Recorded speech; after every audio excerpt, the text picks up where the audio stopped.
Hello everyone, this is Shivam Tripathi. I welcome you all on your own channel PR Education. तो कल हमने syllabus देखा था इंग्लिश का और सेंटेंस फॉर्मेशन देखा था. आज हम लोग टेंस पढ़ने वाले हैं. पहला ही टॉपिक जो सिलेबस में हमने आपको बताया था आपने लिख लिया होगा अच्छे से. ठीक है, तो पहला टॉपिक है हमारा टेंसेस.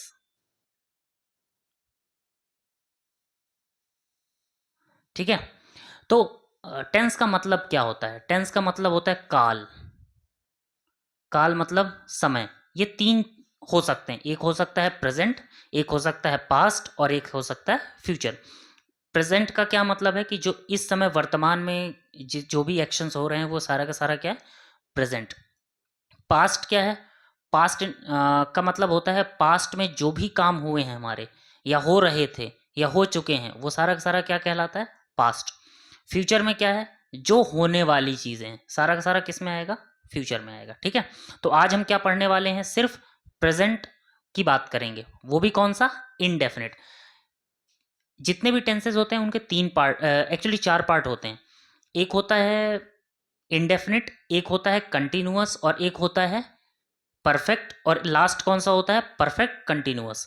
लेकिन हम सिर्फ आज ये इनडेफिनिट की बात करेंगे. क्लियर है? तो कौन सी बात करने वाले हैं? इनडेफिनिट. प्रेजेंट में भी सॉरी, टेंसेस में कौन सा? इनडेफिनिट. इनडेफिनिट. क्लियर है? तो इनडेफिनिट का मतलब क्या होता है? कोई भी चीज जो रूटीन में हो, या जैसे प्रेजेंट इंडेफिनिट की बात मैं अगर करूं तो जो चीज अभी रूटीन में है आपके, ठीक है, अभी आप पढ़ रहे हैं, ठीक है, या आप स्कूल में हैं, कोई भी काम करते हैं, आप खेलते हैं रेगुलरली, आप काम करते हैं, आप पढ़ाई करते हैं, जो चीज़ आपके रूटीन में है वो सारा का सारा किस में आएगा? इनडेफिनिट में आएगा. ठीक है, ये पास्ट में भी हो सकता था, प्रेजेंट में भी हो सकता है, फ्यूचर में भी हो सकता है. ठीक है, तो आज हम क्या पढ़ने वाले हैं? प्रेजेंट, पास्ट एंड फ्यूचर के सारे इनडेफिनिट. तो सबसे पहले हम शुरुआत करेंगे प्रेजेंट इनडेफिनिट के बारे में. क्लियर है? चलिए, तो कौन सा शुरू करते हैं? Present indefinite.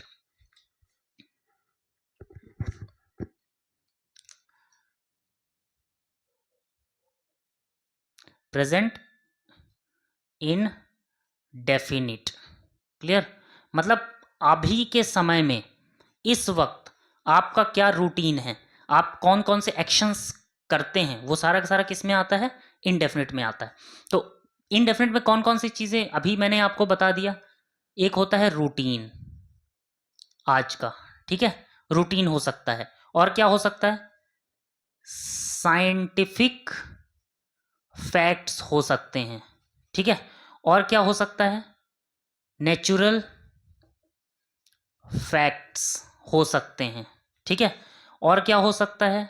मोरल ऑब्लिगेशन हो सकता है. ठीक है, और क्या क्या चीजें इसमें आ सकती हैं? आपका परमानेंट एक्शन हो सकता है. क्लियर? और क्या हो सकता है? प्रोवर्ब हो सकते हैं. इसके अलावा क्या हो सकता है? सेइंग्स हो सकती हैं. क्लियर हो गई बात? प्रोवर्ब, सेइंग, ये सारी कहावतें होती हैं, चलते फिरते आपके जो डायलॉग्स होते हैं उनको कहा जाता है. ठीक है, आप सुनते रहते होंगे. मोरल ऑब्लिगेशन क्या होता है? जैसे हमें पेरेंट्स के सामने झुकना चाहिए, ये हमारा रूटीन है. हम पेरेंट्स के सामने झुकते हैं, हम ट्रेन में बिना टिकट के नहीं चढ़ते हैं. तो ये सारे क्या हैं? आपके मोरल ऑब्लिगेशंस है. ठीक है, हमें बड़ों की रिस्पेक्ट करनी चाहिए, ये सारा का सारा क्या है? Moral obligation. नेचुरल फैक्ट्स आपको पता होंगे कि हम पानी और सॉरी हाइड्रोजन और ऑक्सीजन को मिलाते हैं तो हमारा पानी बनता है ना. हम हवा लेते हैं तो जीवित रहते हैं, पानी हमें जीवन देता है ना. तो ये सारी की सारी क्या चीज़ें हैं? नेचुरल फैक्ट्स हैं. साइंटिफिक फैक्ट्स कौन कौन सी चीज़ें हो सकती हैं अपन अभी देखेंगे. रूटीन कौन कौन से होते हैं? आप जो काम करते हैं रेगुलरली. ठीक है, तो आइए हम पहले कुछ चीज़ें देख लेते हैं. सब्जेक्ट कौन कौन से बनते हैं हम पहले ही पढ़ चुके हैं, जैसे I, we, you, they, he, she, it and one. Clear है? आप एक चीज़ ध्यान दीजिएगा कि हमारे दो टेंसेस ऐसे हैं, दो टेंसेस. एक है प्रेजेंट इंडेफिनिट, दूसरा है पास्ट इंडेफिनिट. आप एक्चुअली नोट्स में अपने नोट डाउन करिएगा कि सिर्फ पूरे इंग्लिश में दो ही ऐसे टेंसेस हैं. एक है प्रेजेंट इंडेफिनिट, दूसरा है पास्ट इंडेफिनिट. ये दो ऐसे टेंसेस हैं जिसमें कि आपको हेल्पिंग वर्ब यूज नहीं करनी, किसके, अफर्मेटिव में, प्रेजेंट इंडेफिनिट और पास्ट इंडेफिनिट के अफर्मेटिव में आपको हेल्पिंग वर्ब यूज नहीं करनी होती है, ठीक है। अभी मैं प्रेजेंट बता रहा हूं, थोड़ी देर में मैं आपको पास्ट इंडेफिनिट भी बताऊंगा, वहां पे भी मैं सेम चीज रिपीट करूंगा। सिर्फ दो पूरे इंग्लिश में, ये दिमाग में अपने बैठा लीजिए, दिमाग में ऐसे बैठा लीजिए जैसे आप लोग अपने किसी भी खेल से रिलेटेड टर्म्स को बैठाते हैं, ठीक है। तो प्रेजेंट इंडेफिनिट और पास्ट इंडेफिनिट दो ऐसे टेंस है जिसमें हेल्पिंग वर्ब यूज नहीं होती अफर्मेटिव में, ठीक है। तो ये जितने भी हैं इन सब का सबके साथ स्ट्रक्चर क्या बनता है, सारे के सारे वर्ब की first form plus object plus other word, clear. ये सारे के सारे क्या होते हैं, ही शी इट वन सिंगुलर हैं। तो अगर हम हेल्पिंग वर्ब यूज नहीं करेंगे तो क्या करेंगे, वर्ब की फर्स्ट फॉर्म करेंगे। लेकिन हमें पता है कि प्रेजेंट इंडेफिनिट में क्या क्या अपन करते हैं, S, E S, I S use करते हैं। क्लियर हो गई इतनी बात आपको, ठीक है। ये प्लूरल हैं तो इनको हमें सिर्फ क्या यूज करना है, वर्ब की फर्स्ट फॉर्म यूज कर देनी है। आ गई यहां तक बात समझ में, चलिए। लेकिन अब मैंने अभी क्या आपको बताया, दो टेंसेस में हेल्पिंग वर्ब यूज नहीं करते, लेकिन जैसे ही हम इनका इंट्रोगेटिव या निगेटिव बनाते हैं तो क्या लगाते हैं हम इसमें, जैसे अगर हमको नेगेटिव बनाना है तो क्या लगाएंगे, do, does, clear, not, plus verb की first form plus object plus other word. ये मैंने स्ट्रक्चर का फॉर्मेशन आपको ऑलरेडी बता रखा है, ठीक है। Do, does plus not plus verb की first form plus object plus other word, सबके साथ में। आई बात समझ में कि नहीं आई। ये कब लगाते हैं, जब अफर्मेटिव बनता है, इतना आपको समझ में आया। ये कब लगाते हैं, जब अपन नेगेटिव बनाते हैं, ठीक है।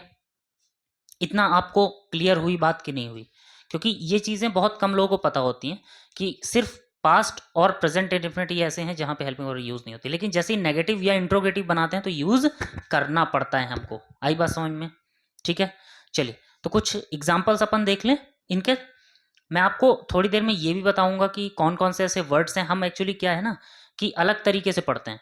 हम पॉइंट ऑफ एरर देखते हैं। पॉइंट ऑफ एरर का मतलब ये होता है कि हमने क्वेश्चन देखा, हमें पूरा सेंटेंस समझ में आए ना आए, लेकिन कुछ कीवर्ड्स हमें पता होने चाहिए।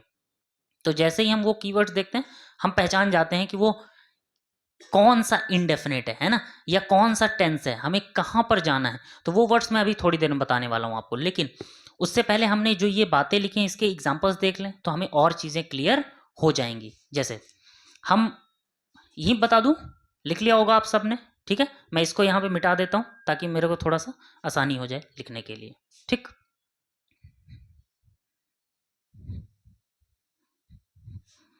मैं आपको एग्जाम्पल्स बता देता हूँ। जैसे ये आप बहुत ज़्यादा सुनते होंगे कि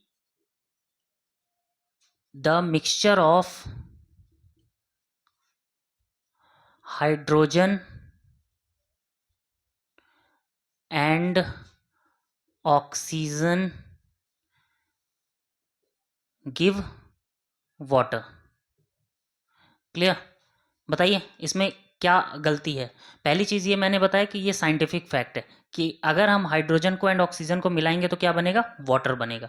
तो यहाँ पे गिव थोड़ी होगा, यहाँ पे गिव्स होगा, क्लियर। क्योंकि सब्जेक्ट क्या हमारा मिक्सचर है ऑफ हाइड्रोजन एंड ऑक्सीजन। ये हमारा एंड जरूर लगा हुआ है लेकिन हमारा सब्जेक्ट क्या है, मिक्सचर है। तो ये क्या है, सिंगुलर है, और जब सिंगुलर है तो हमारा क्या आ जाएगा, गिव्स आ जाएगा। समझ में आ गई बात, क्लियर है ये। ओके सेकंड देखते हैं। एवरीवन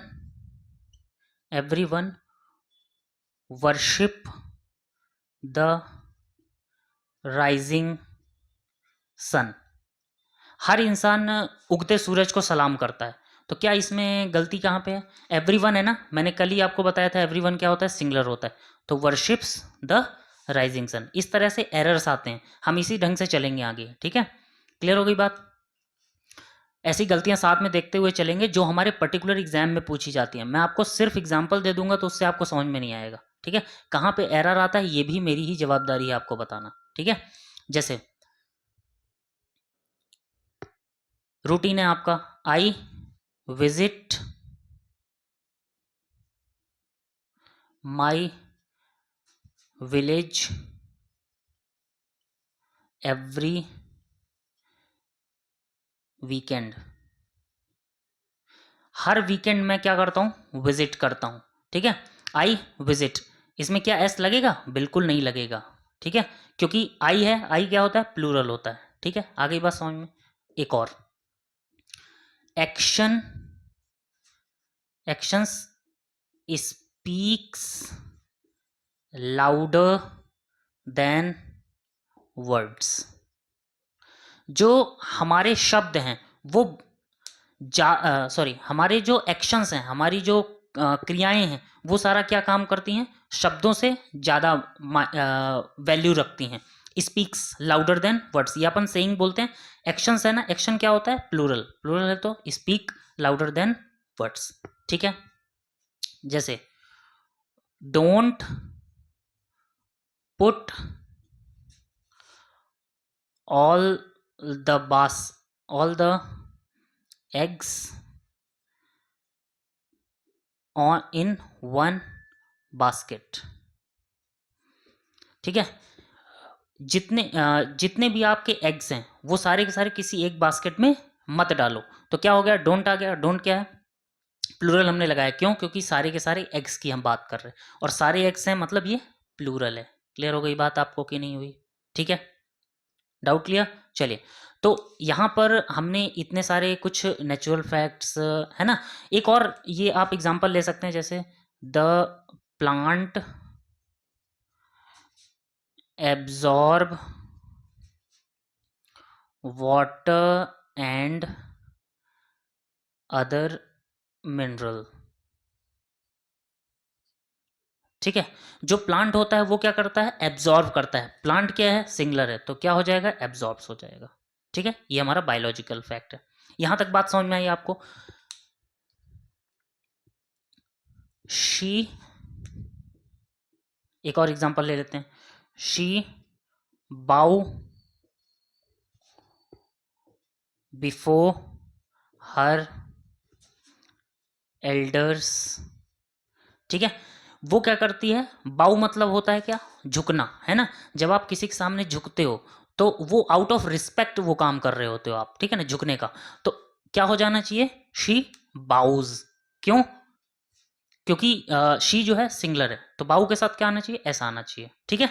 चलिए, तो हम अब देख लेते हैं कि कौन कौन से ऐसे शब्द हैं जो हमारे रेगुलरली यूज होने वाले प्रेजेंट इंडेफिनिट में होते हैं, और अगर हमें वो वर्ड्स पता हैं तो हम बहुत आसानी से पहचान जाएंगे कि वो किस टेंस की बात कर रहा है, ठीक है। सारे टेंसेस में हम ऐसे कुछ की वर्ड्स पकड़ेंगे जिसके थ्रू हम पहचान पाएंगे। चलिए, क्या है, ऑलवेज, हमेशा, जो भी आप काम करते रहते हैं, डेली, अकेजनली, कभी कभार, ऑफन, अक्सर। एक्चुअली ऑफन के बहुत सारे हैं, एक है ऑफन, एक है ऑफनली, एक है वेरी ऑफन, बहुत बार, क्वाइट ऑफन, मच ऑफन, ये इस तरह से भी चलता है, ठीक है। एक है नेवर, ठीक, कभी नहीं, एवर, कभी कभार, हुआ होगा कभी जिंदगी में कभी, नेवर एवर, कभी भी नहीं, एवरी डे, प्रतिदिन, एवरी नाइट, हर नाइट, यूजुअली, ठीक है, routinely, regularly, frequently, generally, commonly, normally, ठीक है, रिपीटेडली, बार बार कोई काम होना, अगेन एंड अगेन, बार बार कोई काम करना, over and again, many times, two times, several times, innumerable times, ये सारे के सारे एक साथ आते हैं, ठीक है। Many times, two times, several time, many, numerable time, innumerable times, ठीक है। Off and on and off, at times, कभी कभार, समटाइम्स, कभी कभार, हार्डली, मुश्किल से ही। और एक चीज़ ध्यान दीजिएगा, हार्डली, स्कार्सली, बेयरली, सेल्डम, रेयरली, ये क्या होते हैं ना, ये सारे के सारे नेगेटिव वर्ड्स हैं। और जो नेगेटिव वर्ड्स होते हैं ना, तो ये वर्ड्स कभी भी इनके साथ नेगेटिव नहीं आता, ठीक है। तो डू और डज, एक तो ये कभी नहीं आएंगे, प्लस इनके साथ कभी भी नॉट नहीं आएगा, नेगेटिव के साथ नहीं आते, क्यों, क्योंकि ये खुद ही नेगेटिव है, ठीक है। हार्डली, मुश्किल से ही, स्कार्सली, बेयरली, सेलम, सेल्डम भी यही काम करता है कि कभी हुआ होगा, on some occasions, on selected occasions, on odd occasions, ठीक है। वंस अ वीक, एक्चुअली क्या होता है, वंस इन अ वीक अपन की आदत बहुत होती है बोलने की, है ना, वंस इन अ वीक, एक बार में, हफ्ते में, लेकिन इन इसके साथ कभी भी नहीं आता। आपको दिख जाए तो वहां पे गलती है, अगर ये वर्ड दिख जाए तो प्रेजेंट इंडेफिनिट में आपको बनाना है। क्लियर हो गई बात। Twice a week, three times a day, 3 times a month, 3 times a year, ठीक है, 3 बार। इन आता है इसमें भी इन आता है, तो हमें क्या करना है, इनको काट देना है। इन कभी भी सही नहीं होता इस केस में। Every now and then, day in day out, clear है। ये बहुत सारे, इसके अलावा भी बहुत सारे वर्ड्स हो सकते हैं, आप जो भी रूटीन वाले वर्ड्स सोच सकते हैं वो सारे के सारे इसमें आ जाते हैं, ठीक है। तो ये सारे वर्ड्स हैं। अब हम कुछ इसके एग्जाम्पल देख लेंगे तो हमें और चीज़ें क्लियर हो जाएंगी, कैसे क्वेश्चंस आते हैं और हमें कैसे बनाना रहता है, ठीक है। चलिए इसको मैं मिटा दूं, आप लोग नोट डाउन कर लीजिएगा वीडियो पॉज करके। चलिए,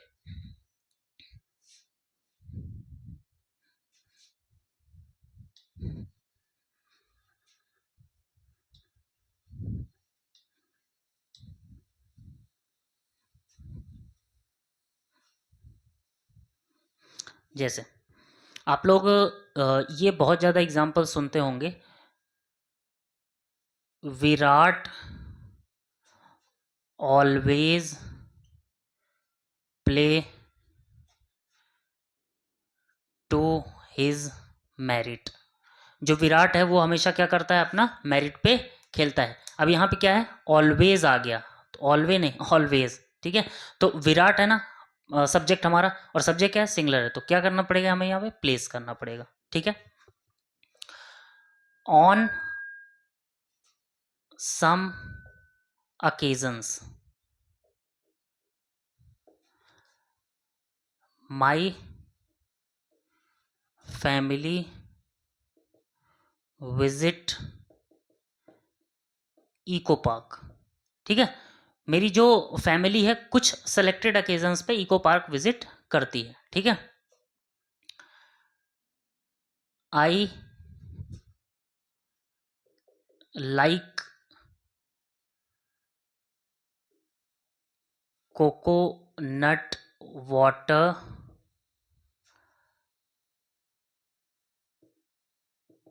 twice in a week, clear. मतलब जो हम है ना, तो हम क्या करते हैं, वीक में 2 बार लेते हैं। तो मैंने अभी थोड़ी देर पहले बताया कि आपको इन यहाँ पे नहीं लेना है, ठीक है। आई लाइक कोकोनट वाटर, मैं पसंद करता हूँ कोकोनट वाटर, कब, हफ्ते में 2 बार, ठीक है। On some occasions my family visit eco park, नहीं, my family visits eco park, reason हमारा फैमिली सब्जेक्ट है, और ऑन सम ओकेजन्स कभी कभार, ठीक है, रेगुलर तो नहीं जाते, ठीक है।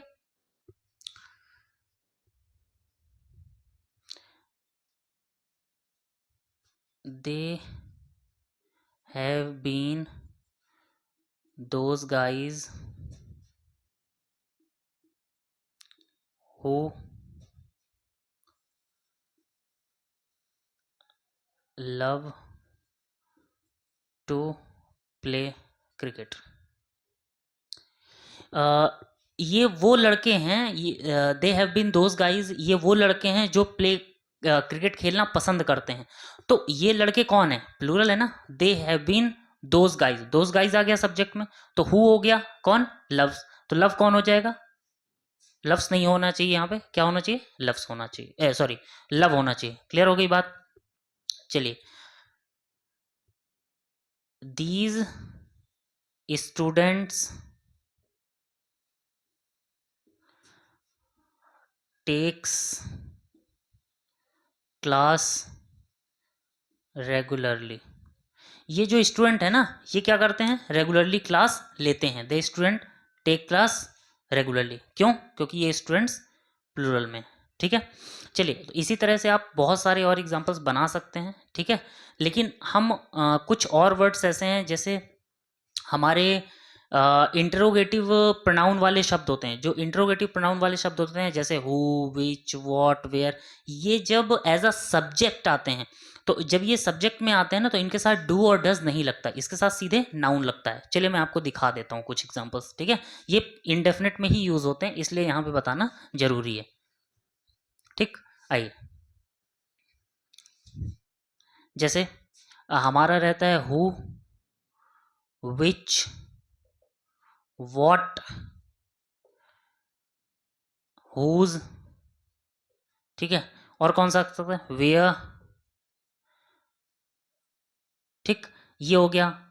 एक आता है how many,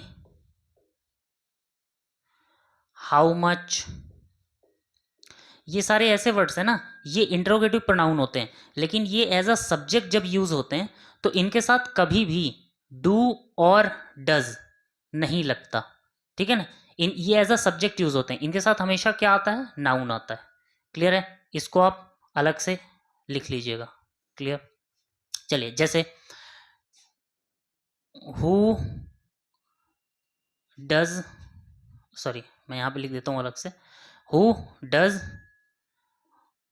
hurt you, hurt your feelings, ठीक है। तुम्हारी फीलिंग्स को कौन हर्ट करता है, तो मैंने अभी थोड़ी देर पहले बताया कि ये एज अ सब्जेक्ट आया है, ठीक है।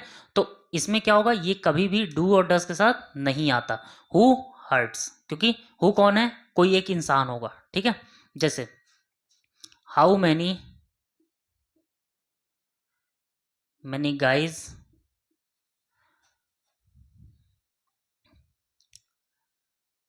Leave the class so early, कि क्या है, how many guys leave leaves the class so early. पहली चीज ये कि हाउ मैनी क्या है, प्लूरल है, गाइज आ गया ना, ये भी प्लूरल है, तो इसका मतलब लीव्स नहीं आना चाहिए, क्या आना चाहिए, लीव आना चाहिए, ठीक है। इसमें डू और डज नहीं आएगा। क्लियर होगी बात, यहां तक हमारा प्रेजेंट इंडेफिनिट कंप्लीट होता है। अब हम मूव ऑन करते हैं किसमें, पास्ट इंडेफिनिट की तरफ, ठीक है। चलिए, तो प्रेजेंट इंडेफिनिट हो गया, हम चलते हैं अब पास्ट इंडेफिनिट की तरफ।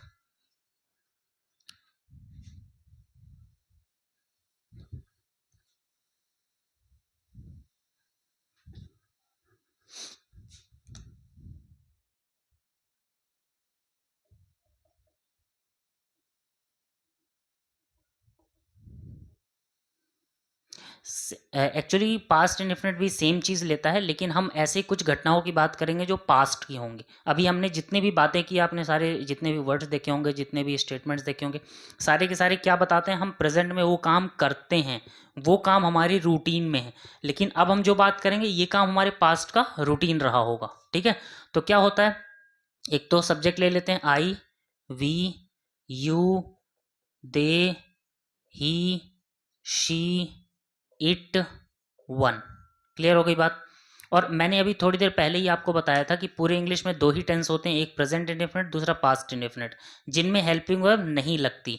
तो इसके साथ क्या आ जाएगा, सीधे वर्ब की second form plus object plus other word, ठीक है। लेकिन जैसे ही हमें इसको नेगेटिव बनाना होगा, तो इसके साथ हमें क्या लगाना पड़ेगा, डिड और नॉट प्लस वर्ब की फर्स्ट फॉर्म प्लस ऑब्जेक्ट, ठीक है, प्लस अदर वर्ड। लेकिन एक चीज़ और ध्यान दीजिएगा, हमारे पूरे इंग्लिश में, चाहे आप जहाँ भी पढ़ते होंगे इंग्लिश के स्टेटमेंट्स, केवल पास्ट इंडेफिनिट एक ऐसा टेंस है जिसमें वर्ब की सेकेंड फॉर्म यूज होती है। इस बात का बहुत ध्यान रखिएगा, सिर्फ पास्ट इंडेफिनिट ही एक ऐसा टेंस है जिसमें वर्ब की सेकेंड फॉर्म यूज होती है। इसके अलावा वर्ब की सेकेंड फॉर्म कहीं पर भी यूज नहीं होती। क्लियर है, ये चीज़ अपने दिमाग में आप स्टोर कर लीजिए, ठीक है। क्लियर हो गई बात, यहाँ तक पहुँचे, ठीक है। चलिए, तो जैसा कि प्रेजेंट इंडेफिनिट में हमारा बहुत सारे वर्ड्स थे, हमने उनको देखा था, जिससे हमें पता चल सकता है कि वो प्रेजेंट इंडेफिनिट के हैं, ठीक है। वो तो मैंने बताए थे आपको, इसके अलावा भी आप देख सकते हैं। सेम उसी तरह से जो हमारा पास्ट इंडेफिनिट है, उसके भी ये सारे वर्ड्स हैं। तो कौन कौन से शब्द हैं आप देख लीजिए, एगो, बैक, लास्ट, पास्ट, मतलब पीछे का कोई भी ऐसा घटना या ऐसा वर्ड जो हमें बता दे कि पास्ट का है, वो सारा का सारा किस में आ जाएगा, पास्ट इंडेफिनिट में आ जाएगा। जैसे during, the other day, earlier पहले, yesterday, previous day, in 2023, in the ancient, in the past, in the ancient और in the past, in the bygone days वो बीते हुए दिन, recently, last day, last Sunday, last day के साथ last Sunday भी आ सकता है, फॉर्मरली। क्लियर होगी बात। आइए कुछ एग्जांपल्स देख लेते हैं, तो हमारी चीज़ें और हमारे दिमाग में बैठ जाएंगी। क्लियर है, आइए तो हम देखते हैं कुछ एग्जांपल। जैसे आप लोग बोलते ही रहते हैं, है ना, अपने दोस्तों को और बातें करते रहते हैं, है ना, तो उसके थ्रू अपन कुछ एग्जांपल्स देख लेते हैं जो हमारे रेगुलरली यूज़ होते हैं। जैसे you decide to visit us previously। अब क्या है हमारा, ये प्रीवियसली है, प्रीवियसली मतलब होता है पास्ट में, तो पास्ट में होता है तो हमारा पास्ट इंडेफिनिट में जाना चाहिए। यू डिसाइड नहीं, you decided to visit us previously, ठीक है।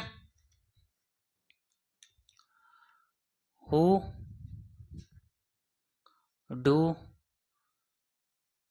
That plan to keep this secret last, ठीक है। किसने डिसाइड किया था, किसने ये डिसाइड किया है ताकि पीछे की चीज़ें को छुपाया जा सके। तो अब वहाँ पे लास्ट आ रहा ना, लास्ट से पता चल रहा पहले की चीज़ को किसने डिसाइड किया था, तो डू नहीं आएगा, क्या आएगा, डिड आएगा, ठीक है। आइए, ही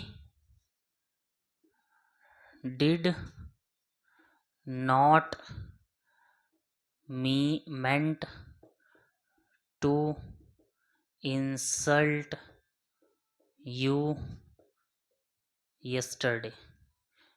क्या कह रहा है कि he did not meant to insult you yesterday, कल जो तुम्हारा इंसल्ट हुआ है उसका मतलब नहीं था कि वो तुम्हारा इंसल्ट करे। तो yesterday आ गया ना, तो पास्ट की घटना होनी चाहिए। डिड बिल्कुल सही लिखा है, नॉट भी लिखा है, लेकिन यहाँ पे वर्ब की सेकंड फॉर्म या थर्ड फॉर्म लिखी हुई है, हमें क्या करना है, वर्ब की first form, meant to insult you yesterday। Clear हो गई बात। ये हमारे 3 एग्जाम्पल्स के थ्रू हमने समझा है कि किस तरीके से पास्ट इंडेफिनिट चलता है। एक एक्चुअली बिफोर भी आ सकता है इसमें, लेकिन बिफोर जो होता है ना सिर्फ पास्ट इंडेफिनिट में आता है। बिफोर वर्ड सुन करके हमें ये आइडिया लगता है कि यार ये पास्ट इंडेफिनिट में यूज हो सकता है, लेकिन बिफोर आप ये नोट डाल के लिख लीजिएगा, नोट कि before is used with past perfect tense, not past indefinite tense। Clear हो गई बात, not with past indefinite tense।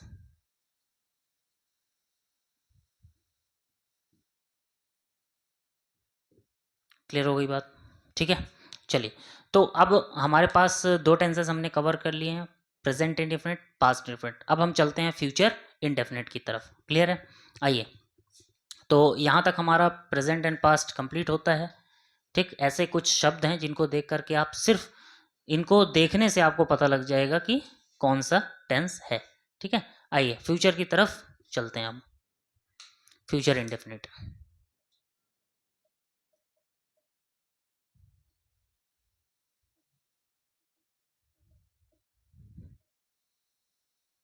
ठीक है, जैसे same subject, I, we, you, they, he, she, it, one. Clear. आपको पता है जो फ्यूचर इंडेफिनिट है, फ्यूचर में ये रूटीन होगा, तो आई एंड वी के साथ क्या यूज होता है, shall. You, they, he, she, it, one के साथ क्या यूज होता है, विल। इन सब के साथ क्या होता है, प्लस वर्ब की first form plus object plus other word, ठीक है। लेकिन एक चीज़ आप ध्यान दीजिएगा कि जितने भी आपके कॉम्पिटिटिव एग्जाम्स हैं, इवन आजकल स्कूलों में भी इस शेल का कोई भी रोल नहीं रह गया है, इसलिए कंफ्यूज मत होइएगा कि शेल क्यों नहीं आ रहा आई के साथ। रीज़न बीइंग सलेब, क्योंकि जो शेल होता है ना इसका एक अपना अलग अस्तित्व है ना, तो शेल और विल दोनों में से सिर्फ विल को यूज आजकल किया जाता है, चाहे स्कूल हो चाहे कोई भी कॉम्पिटिटिव एग्जाम हो, ठीक है। इसके साथ हमेशा क्या आता है, ये। आइए कुछ शब्द हम देख लेते हैं जिससे हमें पता लग जाएगा कि हमारे फ्यूचर का कौन कौन सा सेंटेंस है। इन कमिंग डेज, ठीक है, in coming days, in coming time, in coming era, the day after tomorrow, next tomorrow, in coming days time and era, in 2025, shortly जल्द ही, वेरी सुन बहुत जल्द, इन फ्यूचर भविष्य में, from now on, आज से, अभी से, मतलब आगे की ही हम बात कर रहे हैं ना कि पीछे की। From today on, upcoming. Clear हो गई बात? तो देखिए कुछ एग्जांपल्स जैसे मैं आपको बता देता हूँ। देखिए आइए इधर, how do you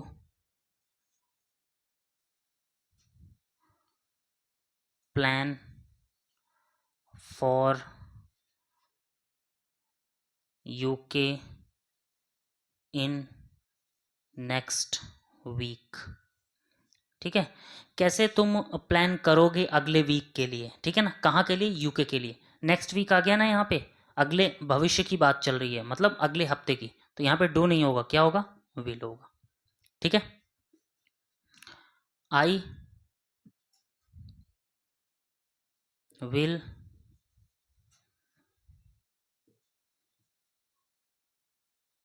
plan, I will planned for cricket match in the day after tomorrow. ठीक है, मैं प्लान करूंगा क्रिकेट मैच के लिए भविष्य में, तो क्या आ गया, द डे आफ्टर टुमारो आ गया, तो प्लान नहीं होगा, क्या होगा, प्लान होगा। ठीक है, क्लियर हो गई बात। She is returning back